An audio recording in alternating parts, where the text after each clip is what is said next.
This is kind of just a bigger picture question about the rivalry, but I know you talk about basically Mike Woodson teaching you more about just the history of like Indiana basketball and all that. Like when you were growing up, what do you remember about the IU-Purdue rivalry? I guess like are there any memories that just kind of stick out in your mind? If I'm being honest, when I was growing up, I was not an IU or Purdue fan.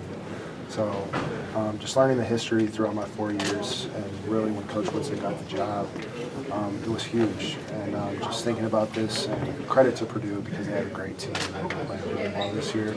But we found a way, and we did something that hasn't been done in a long time, sweeping them, and we just got to keep building off of it.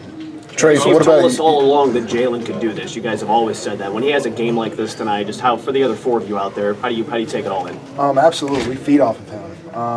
I told him before the game even started, I said, you're going to get your opportunities, get them up and score the ball. And I kept telling him, and Coach Woody was trying to give me baskets, and I told him, I said, Coach, not right now. We're riding him right now, and when a guy's hot like that, you just got to keep giving him the ball. Trayce, where were you 10 years ago at this time, around this time?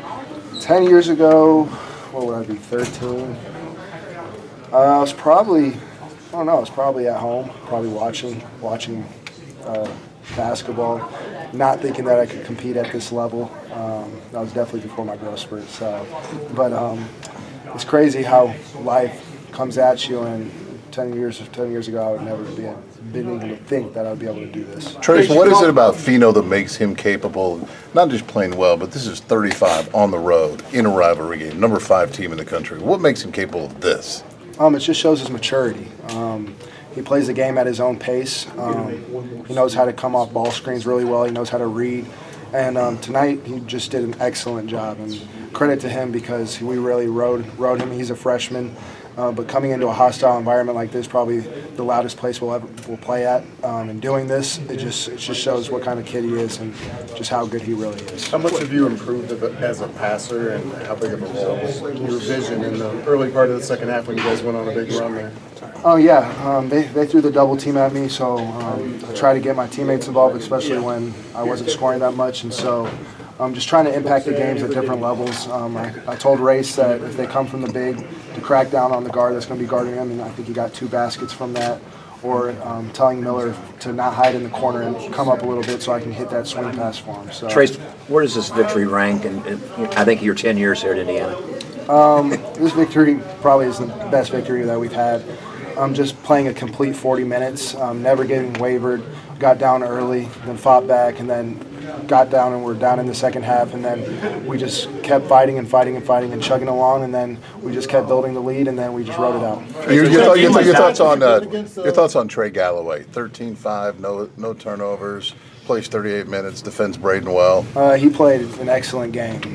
He was excellent defensively, always pressuring the ball. We call him Crazy Man for a reason, but he did all the little things. He was on the floor, and he's going to give it 110% when he's out there, and that's what we need from him. Trayce, to win a game like this in your last season at IU, the way you just talked about how you had to grind this out, what was the feeling like seeing the last seconds take off and then coming off the floor? Get him a statue! Absolutely, but it really it shows why the reason why I came back, to be in games like this. Throughout my 4 years here, we've had little games where we beat teams like Purdue last year, which I wasn't even really a part of because I was in foul trouble. But just to come back and sweep them this year, it just shows you that I made the right decision, and we just got to keep building off of it. Trayce, what's the significance of your team as you guys win a game like this, as important as it is, but to come out in the second half and to put it to them and win on the road here as the season is winding down, getting towards the tournament, and as this team is getting better? Absolutely. We folded against Michigan State. We were up on them early and kind of just let that one go. And so a big thing for our team, we can't lose 2 in a row. And so we were very locked in for this game. Our defensive plan, Coach Yao did a great job with doubling Edey. He's still going to get his because he's a monster. And so, but we held the other guys in check, and that's what you got to do when you play them. And so that's what we did. You talked about unwavering. How do you stay locked in when only 3 guys score in the first half? You don't get a bucket until under 12 in the game. I just really rely on my teammates and just try to do things, in other words, to impact the game, whether it's just being a leader, talking to them, telling them things to do, defensive end on the floor, trying just to do the little things and helping my team. I knew when I got foul trouble in the second half, I just kept telling my teammates, we just got to ride it out, keep doing the little things, and we'll be fine. Trayce, what did you change in the second half? Of this sweep? Huh? Can you describe the significance of this sweep? First time in 10 years that IU has swept Purdue. This goes back to Tom Crean. I think just it shows what Coach Woody is building. We're trying to get IU back on the map, and just him being in his second year and me being able to be a part of this is a huge deal for me.